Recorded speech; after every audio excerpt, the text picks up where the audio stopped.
Shalom, Bapak Saudara yang diberkati Tuhan, Bapak dan Ibu Gembala yang saya kasihi, yang kami rindukan, dan seluruh sidang jemaat, pelayan-pelayan.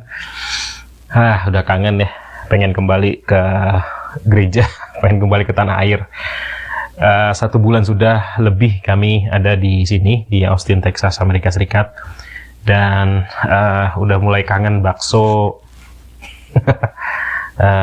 ayam geprek, lalu gorengan-gorengan gitu ya.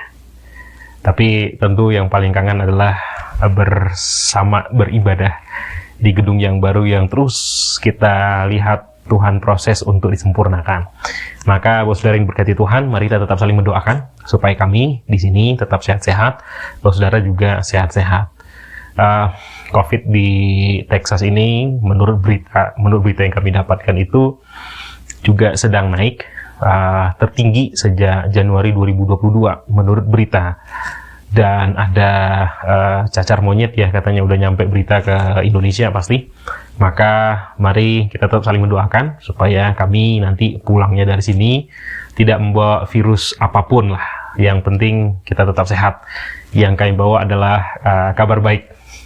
Kalau oleh-oleh belum tentu kalau oleh-oleh belum tentu janji ya Bapak Saudara, ya, doakan sajalah biar berkat Tuhan yang melimpah, damai sejahtera itu yang paling penting tuh Bapak Saudara ya. Jadi kalau nanti misalnya tidak ada oleh-oleh, saya pikir kita tidak akan kecewa. Yang penting kita tetap sehat-sehat, penuh sukacita dalam Tuhan. Bisa aja ya. Oke lah Bapak Saudara yang berkati Tuhan, kita bersyukur Tuhan sudah memimpin perjalanan kita di tahun 2022 selama 7 bulan. Dan hari ini kita masuk di minggu pertama bulan yang ke-8. Sungguh anugerah Tuhan besar dalam kehidupan kita. Dan karena ini minggu pertama, kita nanti akan sama-sama menikmati perjamuan kudus. Tentu saya tidak bisa ikut perjamuan kudus sana. Saya ikut nanti perjamuan kudus di gereja di sini. Maka Bapak Saudara, kita siapkan hati untuk firman Tuhan. Berhubung ini adalah bulan 8, saya dapat informasi dari Bapak dan Ibu Gembala. Tema kita bulan ini adalah seputar kemerdekaan. Karena nanti 17 Agustus sepertinya sudah direncanakan kita akan ada ibadah khusus memperingati kemerdekaan bangsa kita. Sesuatu yang memang harus kita rayakan. Karena kita juga adalah bangsa Indonesia, bagian dari NKRI, Negara Kesatuan Republik Indonesia. Dan kita akan belajar selama sebulan ini tentang apa kata firman Tuhan, kemerdekaan bagi kita. Kemerdekaan bagi kita. Maka kita buka Alkitab kita dalam Roma 6 ayat 15 sampai 18 dulu saya bacakan. Kemerdekaan orang percaya, tema kita untuk minggu ini. Ayat 15 dari Roma 6. Jadi bagaimana? Apakah kita akan berbuat dosa karena kita tidak berada di bawah hukum Taurat, tetapi di bawah kasih karunia? Sekali-kali tidak. Sekali-kali tidak. Jadi bukan karena kita sudah diselamatkan lalu kita bebas berbuat dosa. Salah, kata Rasul Paulus. Apakah kamu tidak tahu bahwa apabila kamu menyerahkan dirimu kepada seseorang sebagai hamba untuk mentaatinya, kamu adalah hamba orang itu yang harus kamu taati, baik dalam dosa yang memimpin kamu kepada kematian, maupun dalam ketaatan yang memimpin kamu kepada kebenaran?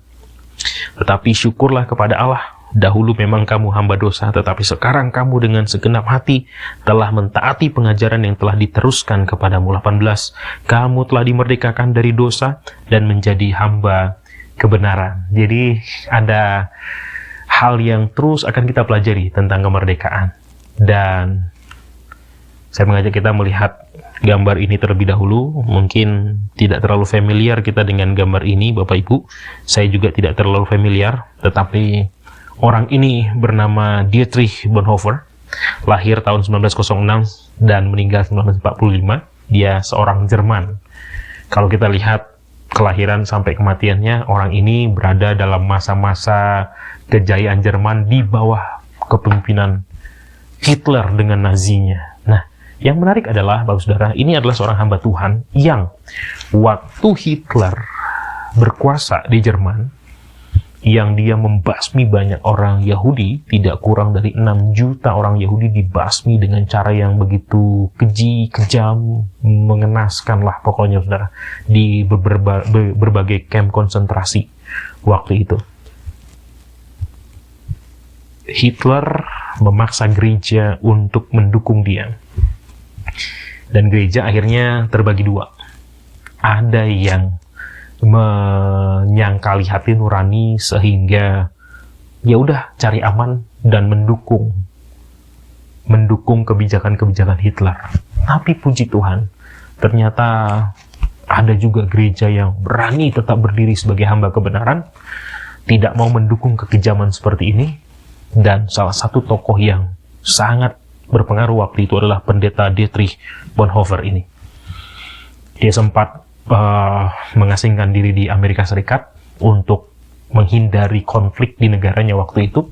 Tapi 2 tahun ada di Amerika Serikat, dia berpikir, wah, dia orang yang tidak, dia seorang pengecut, berarti menghindari konflik.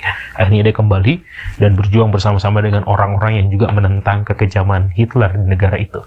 Tapi akhirnya dia ditangkap dan saya bacakan sedikit beritanya. Pada bulan April 1945, Bonhoeffer diajukan ke pengadilan militer yang berlangsung dengan cepat dan dijatuhi hukuman mati dengan cara digantung.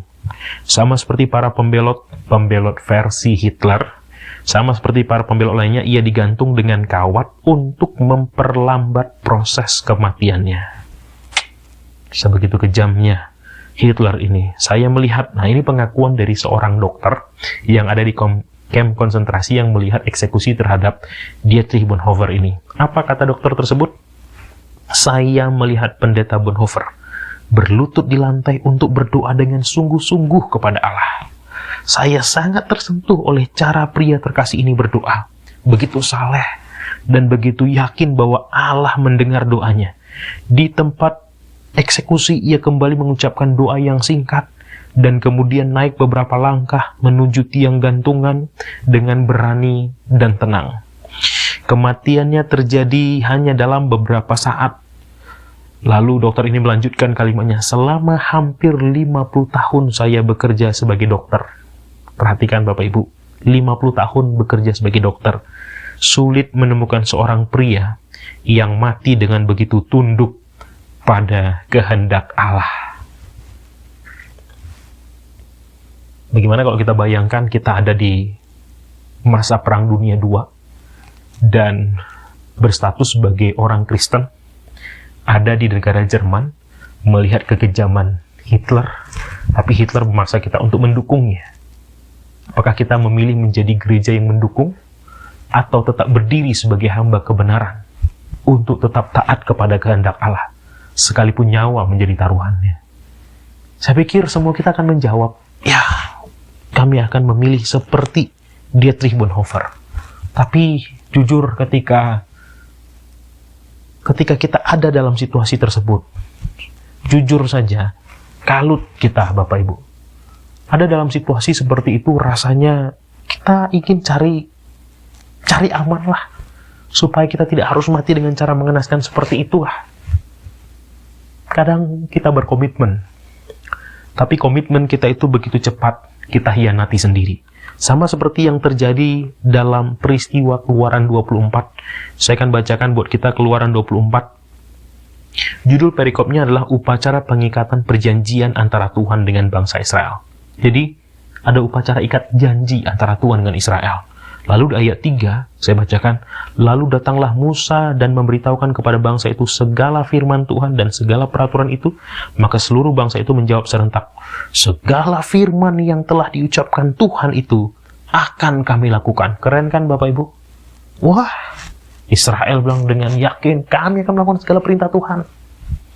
Tapi apa yang terjadi? Kalau kita baca terus Keluaran 24, di ayat 13, kalimatnya begini, lalu bangunlah Musa dengan Yosua, abdinya, maka naiklah Musa ke atas gunung Allah itu.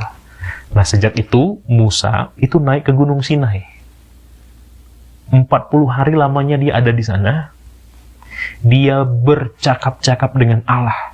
Allah memberitahukan, begini cara bangun bait suci, ini orang yang akan bangun kitab suci, ini peraturan-peraturan, ini peraturan. Nah, lama 40 hari, orang Israel yang tadi sebelum Musa naik ke atas gunung itu berjanji segala firman Tuhan akan kami lakukan.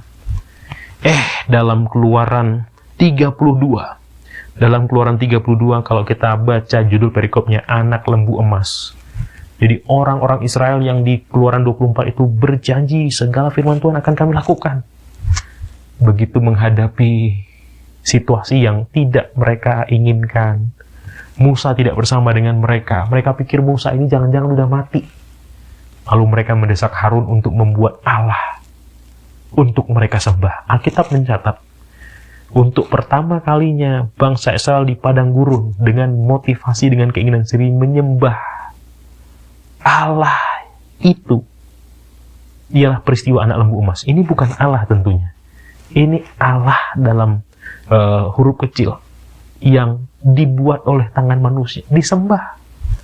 Benar-benar peristiwa yang sangat menyakitkan hati Tuhan. Namun sudah berarti Tuhan, kenapa saya bawa kisah ini? Untuk merenungkan kembali sampai di mana komitmen kita untuk taat melakukan firman Tuhan. Nah, hari ini kita akan bahas dua hal penting tentang kemerdekaan. Dan dua hal penting ini adalah tentang bagaimana kita mau memilih menjadi hamba dosa, tetap menjadi hamba dosa, atau dengan berani berdiri menjadi hamba kebenaran, sekalipun dengan resiko yang teramat berat untuk kita hadapi. Yang pertama tentang hamba dosa, Bapak Ibu. Hamba dosa, dari beberapa ayat yang sudah kita baca tadi, hamba dosa itu bahasa Yunaninya douloi tes hamartias. Douloi itu dari kata doulos, hamba atau budak. Hamartias itu adalah dosa. Pengertian sesungguhnya tidak tepat sasaran. Kalau kita mau tepat sasaran, ternyata melenceng sedikit saja, tidak tepat sasaran, itu dosa. Alkitab menuliskan definisi dosa, pelanggaran terhadap peraturan atau kehendak Allah, hukum Allah. Nah, ternyata semua manusia itu adalah hamba dosa sejak kejatuhan Adam dan Hawa. Ada yang menarik, Bapak Ibu.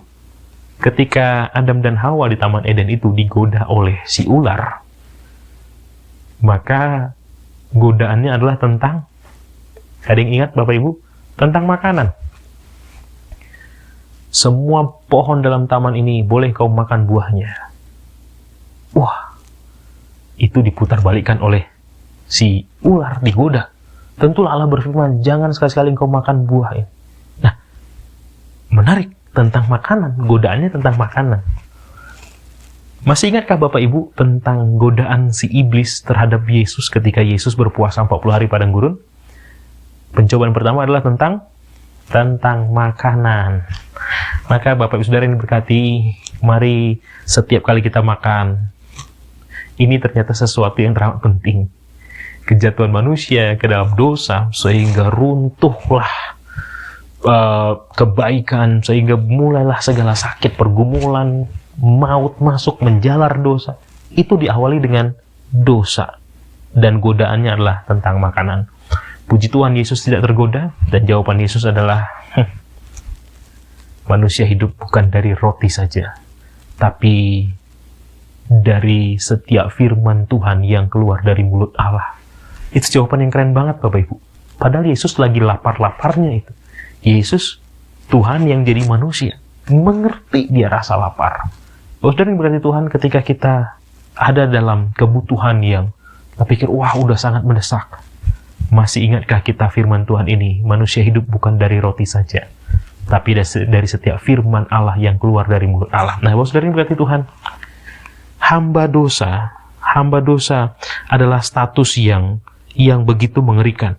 Hamba dosa menunjukkan ketidakberdayaan kita terhadap godaan dosa.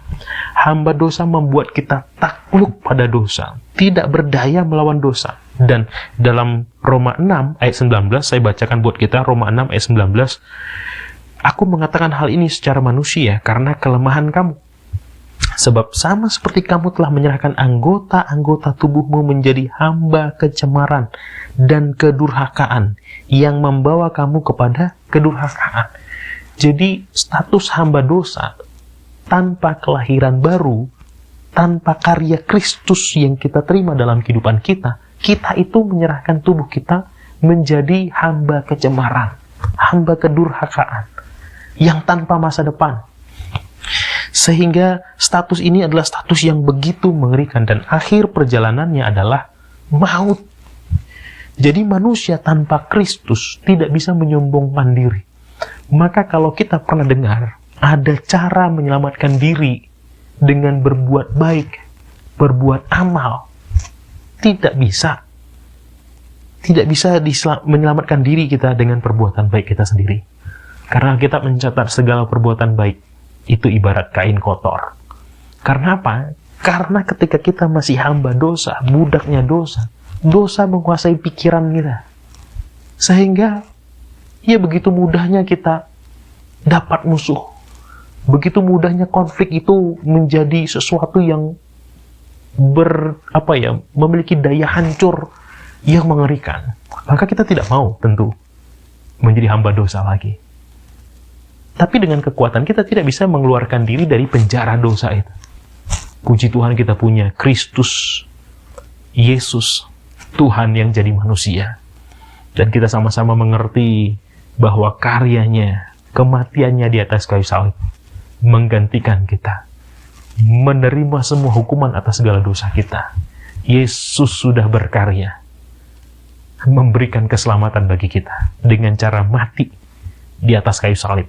Bapak saudara yang dikasihi Tuhan, berita tentang kematian Kristus sudah terlalu sering kita dengar. Tapi mari kita merenungkannya lebih dalam lagi. Mari kita merenungkan lebih dalam lagi. Yesus Kristus sudah diperiksa berkali-kali oleh Pilatus, oleh Herodes, dibalikkan lagi ke Pilatus. Pilatus bahkan berinisiatif untuk membebaskan dia. Tapi karena orang banyak mendesak, salibkan dia, salibkan dia, salibkan dia. Padahal orang-orang yang menyalibkan itu juga pasti tahu pengajaran Yesus. Pasti tahu praktek kehidupan Yesus. Tetapi bukan karena salahnya dia naik ke atas kayu salib. Karena salah kita, karena salah dan dosa kita, karena kenajisan kita, karena kekotoran kita, karena perbuatan tangan kita yang penuh dengan dosa ini, Yesus naik ke atas kayu salib. Nah, ketika Yesus naik ke atas kayu salib, menerima penghukuman atas segala dosa kita, kita yang menerima dia sebagai Tuhan dan Juru Selamat, diampuni, dibebaskan, dimerdekakan. Bapak saudara yang berkati Tuhan, kalau kita baca kisah-kisah tentang perjuangan kemerdekaan baik di bangsa ini maupun di bangsa-bangsa yang lain, memperoleh kemerdekaan itu bukan sesuatu yang mudah. Bukan sesuatu yang mudah. Untuk memperoleh kemerdekaan bangsa ini, sudah tidak tahu begitu banyak nyawa pejuang, pahlawan yang harus tertumpah. Tapi kalau kita yang hidup dalam kemerdekaan ini dan menganggap itu sesuatu yang sepele, maka sebenarnya kita sedang menjadi pengkhianat bangsa.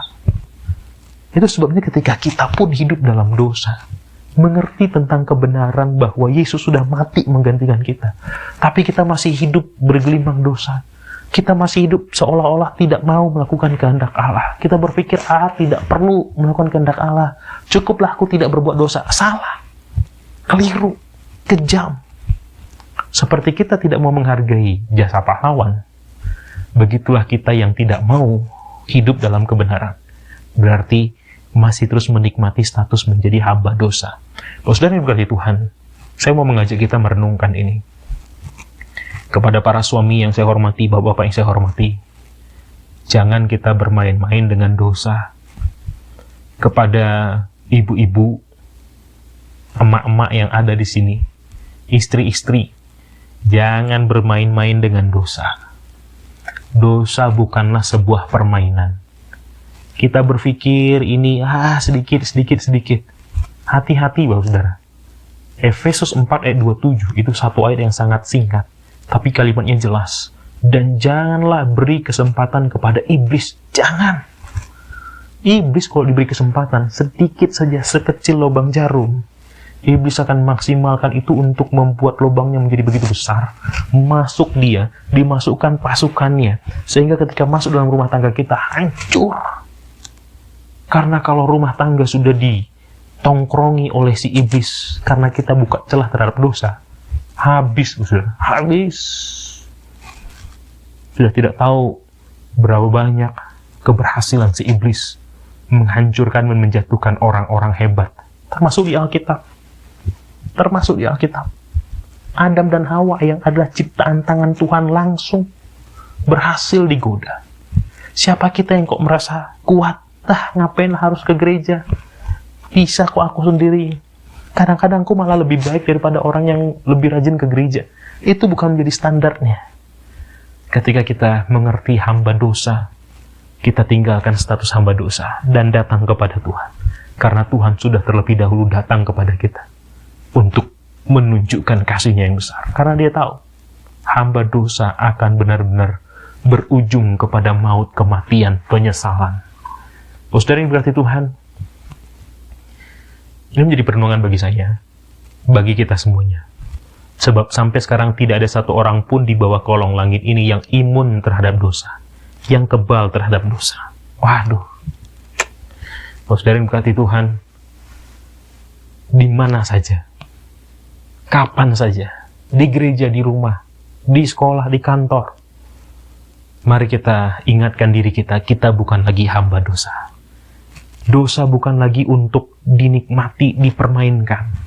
Jangan sampai kita menjadi bulan-bulanan si iblis, si jahat, si setan. Karena kalau dia masuk, benar-benar punya daya rusak yang mengerikan. Kita harus menjadi hamba kebenaran. Katakan kiri kanan, hamba kebenaran. Bersedia Bapak Ibu? Kita masuk dalam pembahasan hamba kebenaran. Saya mengkhotbahkan diri saya juga. Karena kita semuanya tanpa terkecuali sedang terus berjuang. Apa itu hamba kebenaran? Bahasa Yunaninya edoulo tete de dikaiosune. Tidak perlu dihafalkan Bapak Saudara, tidak akan ada ujiannya, tenang saja. Cuman saya perlu sampaikan ini supaya apa? Supaya kita sedikit mendalami dulu.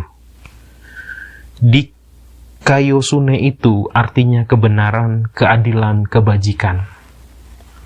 Dan edoulo tete tadi itu adalah dasar akar katanya adalah doulos juga, hamba, budak. Jadi kalau dari Roma 6 ayat 18 tadi, kamu telah dimerdekakan. Enak kan kita sudah dimerdekakan? Sebenarnya kita orang percaya ini udah bukan lagi hamba dosa sesungguhnya. Kalau kita masih jatuh dalam dosa, segera bangkit, bertobat, balik datang kepada Tuhan. Masih jatuh lagi, bertobat, mengaku dosa kepada Tuhan, dan maju lagi. Ini perjuangan hidup kita sampai mati. Nah, kalau saudara yang berkati Tuhan, dikatakan kamu telah dimerdekakan dari dosa dan menjadi hamba kebenaran. Nah, apa itu hamba kebenaran? Apa saja yang harus kita lakukan sebagai hamba kebenaran? Itu di ayat 17, saya bacakan buat kita.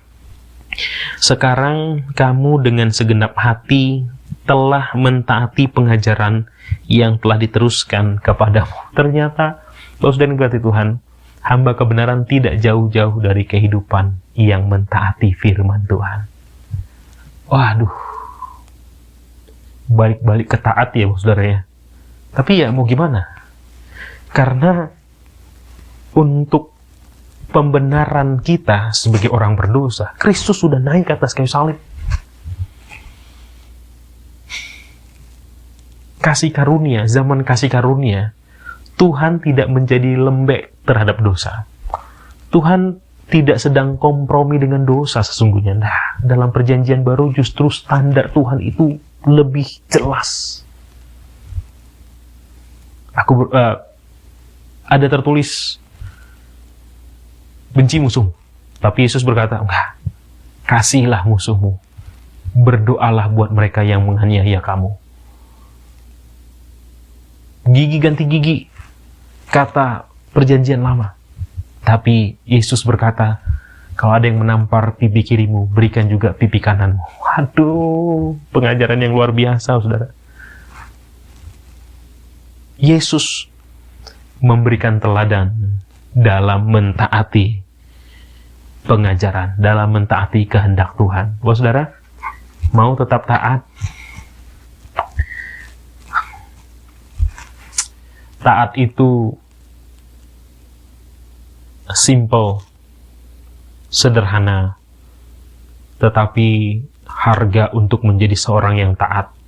Alkitab sejak perjanjian lama mencatat, ada begitu banyak orang yang sudah bersedia menjadi taat dengan harga yang harus mereka bayar, sangat mahal. sangat mahal. Sadrak, Mesak, Abednego untuk menjadi orang yang taat, dia berhadapan dengan dapur api. Dapur api. Daniel menjadi orang yang taat, dia harus masuk ke gua singa. Bapak Ibu, gua singa ini bukan gua kucing, singa. Kalau kita pernah lihat singa, kekuatannya untuk ngamuk, untuk mencabik-cabik daging itu, mungkin dalam hitungan detik bisa habis Daniel. Tapi karena dia orang yang taat, di gua singa pun Tuhan menyertai dia. Di gua singa pun, singa-singa itu sampai tidak bisa berbuat apa-apa. Abraham taat sampai hampir saja dia sembelih anak kandungnya sendiri, yang sudah dia nantikan 25 tahun lamanya. Mau taat Bapak Ibu? Taat itu selalu menuntut harga yang harus kita bayar. Tapi ini bukan soal keegoisan Tuhan menuntut kita harus bayar harga. Tidak, saudara. Kalau Yesus tidak memberikan teladannya, maka Tuhan tentu tidak memberikan standar yang sama kepada kita. Ibrani 5 ayat 8 mencatat, saya bacakan buat kita semua. Dan sekalipun Yesus adalah anak, ia telah belajar menjadi taat dari apa yang telah dideritanya. Saudara, Yesus Kristus yang adalah anak Allah belajar menjadi taat. Mari belajar Bapak Ibu. Saya dengan istri, kami terus belajar untuk menjadi taat. Belajar menjadi taat. Belajar menjadi taat. Yang namanya belajar itu tidak ada habis-habisnya. Betul Bapak Ibu ya? Oke, kita memang tidak lagi duduk di bangku sekolah.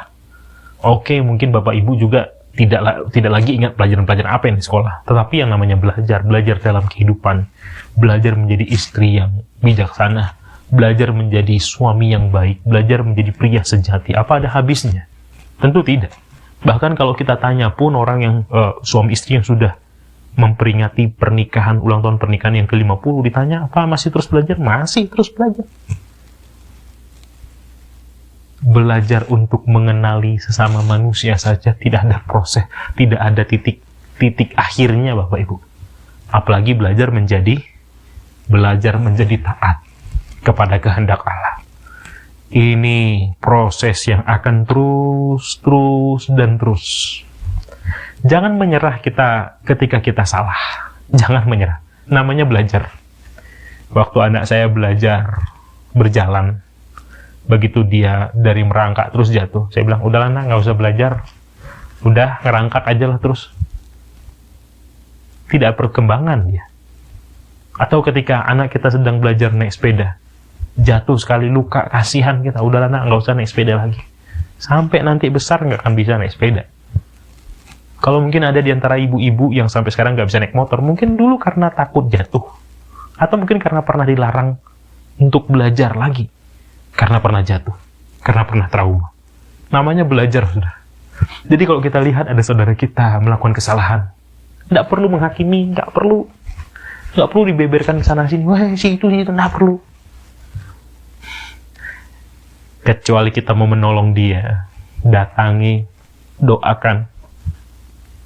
Mungkin kita diskusikan dengan sesama orang percaya, lalu kita akhiri dengan kalimat bagaimana cara menolong dia.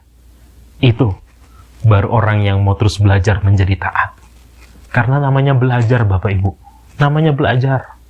Tidak ada orang yang begitu masuk hari pertama sekolah langsung ngerti semuanya. Nggak ada. Sama kita juga belajar Alkitab ini nggak akan ada habisnya Bapak Ibu. Mau terus aja kita upas kejadian sampai wahyu, tidak akan ada habis-habisnya. Maka jangan pernah menyerah untuk belajar menjadi taat. Saya pun tidak akan ada di posisi menghakimi siapapun ketika masih salah dalam melakukan firman Tuhan. Namanya belajar, Bapak Ibu. Tapi mari kita terus saling menyemangati. Mari kita menyemangati. Kalau ada orang yang minta maaf kepada kita karena kesalahannya, itu membuktikan bahwa hari ini dia lebih bijaksana dari hari yang lalu. Ada kemajuan kan? Ada kemajuan. Tadi saya melihat ada seorang ustadz, Bapak Ibu, seorang ustadz mengatakan, kadang-kadang orang-orang yang ada di bar, di kafe, di diskotik itu sebenarnya punya hati yang lebih baik daripada orang-orang yang ikut acara-acara rohani. Kenapa? Kata dia. Dia bilang, saya pernah waktu itu ketemu dengan orang yang sedang ada di kafe, di bar. Yang orang itu melihat ada rombongan orang agama tertentu gitu. Terlihat sedang mau ikut ibadah. Lalu orang di kafe itu bilang, enak ya jadi mereka. Nggak kayak kita begini. Kita terus bergumul dengan dosa. Di saat yang lain, si ustadz ini ketemu dengan orang yang melakukan hal-hal rohani. Tetapi begitu melihat orang sedang nongkrong di bar, perkataannya adalah, dasar ya orang-orang ini jam segini masih ada di diskotik, nggak ngerti mereka. Nah, pernyataan itu ya benar ya, menghakimi itu kayak jadi sesuatu yang otomatis gitu dari orang-orang yang terlihat hidupnya suci. Saya berdoa tidak ada seorang pun yang seperti itu di tempat kita, di gereja kita. Kita adalah komunitas yang mau terus belajar untuk menjadi taat. Kalau belum bisa kita lakukan, mari belajar menjadi taat. Belajar. Kalau hari ini belum bisa kita lakukan, mungkin besok bisa. Mungkin lusa bisa. Karena apa? Namanya belajar. Kan harus makin cerdas. Kalau belajar tapi nggak makin cerdas, berarti mungkin dia tidak sedang sungguh-sungguh belajar. Mungkin dia kayak di kelas belajar tapi sambil main-main gitu. Maka mari kita sungguh-sungguh belajar menjadi taat. Seperti Yesus yang belajar menjadi taat dari apa yang dideritanya. Nah, saudara, saya akan membahas seringkali menjadi pertanyaan, kenapa ketika kita sudah menjadi orang percaya, statusnya hamba kebenaran, tapi masih jatuh dalam dosa. Nah, di sini, saudara, hamba kebenaran. Jadi tentang karya Kristus dalam kehidupan kita, sederhananya saya bagi dalam dua, saudara. Yang pertama itu justification atau dibenarkan. Justification itu dibenarkan, kita dibenarkan, dan ini sekali untuk selamanya. Ini adalah benar-benar anugerah Allah. Tidak ada seorang pun di antara kita yang mendapat status benar hanya karena perbuatannya sendiri. Tidak ada. Kita mendapatkan status menjadi orang benar karena karya Kristus. Nah, selain justification, ada yang namanya sanctification. Sanctification ini pengudusan. Nah, berbeda dengan justification yang dibenarkan tadi, kalau sanctification ini bukan sekali untuk selamanya, tapi dia proses seumur hidup. Nah, ini yang sedang kita jalani. Saya yakin, saudara, yang hadir di gereja kita ini adalah orang-orang yang sudah dibenarkan oleh Tuhan. Saya yakin itu. Karena Kristus sudah kita terima. Kita sudah lahir baru, atau mungkin ada sih yang belum lahir baru. Ada yang mungkin baru kenal, atau mungkin belum berani ngambil komitmen untuk bertobat. Sudah lama jadi orang Kristen tapi nggak mau ambil komitmen bertobat. Sudah berapa kali dengar bertobat, beri diri dibaptis. Gak usahlah, malu kita dibaptis. Yesus bilang, barang siapa yang malu mengakui aku di hadapan manusia, aku pun tidak akan mengakui dia di hadapan Bapa. Kalau saudara mau, ketika datang, Tuhan bilang nggak diakui. Kenapa? Ya, kita nggak mau mengakui, tidak mau melakukan firman Tuhan. Rugi, saudara, rugi. Maka selama nafas masih hidup, ayo belajar menjadi taat. Mari kita semua belajar menjadi taat. Tidak perlu malu dengan usia kita melakukan firman Tuhan. Ngalah, karena hidup ini akan menentukan bagaimana di kehidupan kita selanjutnya. Dengan penuh kasih, saya mengajak kita semuanya untuk menikmati dua proses ini, baik justification maupun sanctification. Proses seumur hidup itu pengudusan, dan ini adalah penopangan anugerah Allah. Maksudnya, kelanjutan dari justification tadi, dibenarkan tadi. Itu sebabnya kita di dunia ini sudah pernah bertobat satu kali. Tapi yang bertobat selanjutnya, itu harus terus berkelanjutan. Sampai kapan? Sampai nafas terakhir yang Tuhan percayakan. Maka tidak ada seorang pun yang bisa berpuas diri. Oh, aku udah melayani Tuhan sekian puluh tahun. Oh, aku udah cukup bagiku untuk beristirahat. Enggak. Makanya waktu Bapak Mama datang, Ronald, Dalam beberapa bulan lagi, saya akan serahkan penggembalaan ini. Saya dengar itu, Bapak Saudara. Saya bilang sama Bapak Mama, ini silakan tanya nanti sama Bapak Mama. Oh, enggak Pak. Selama Bapak Mama masih hidup, lanjutkan terus. Kami akan dukung. Supaya, Saudara, supaya kita sama-sama bekerja. Tidak ada yang perlu ngerasa, aduh, udah istirahatlah, cukup lah. Enggak. Yesus sampai tenaga terakhir tidak memilih untuk pensiun. Maka siapapun kita, sampai berapapun usia kita, mari kita terus belajar menjadi taat, karena kita adalah hamba kebenaran, orang yang dimerdekakan. Karena orang yang dimerdekakan ini, hamba kebenaran ini, kesudahannya ialah hidup yang kekal. Maka kembali ke peristiwa di mana kita belajar tentang Dietrich Bonhoeffer tadi. Ketika akhirnya nanti kita diperhadapkan kepada hamba dosa atau hamba kebenaran, kompromi dengan dosa atau tetap teguh berdiri dalam kebenaran sekalipun nyawa menjadi taruhan, mari kita belajar menjadi taat. Tidak takut akan apa yang akan kita derita kalau kita berdiri sebagai hamba kebenaran. Karena ketika kita terus berdiri sebagai hamba kebenaran, Allah yang berkarya untuk keselamatan kita tidak mungkin tinggal diam. Tidak mungkin tinggal diam. Pembelaan bagi orang-orang yang terus setia melakukan firman Tuhan itu nyata dan jelas, terbukti. Kita mau bahas dari yang mana? Zaman sejarah sampai zaman sekarang pun saya melihat, betul-betul melihat pekerjaan Tuhan ajaib.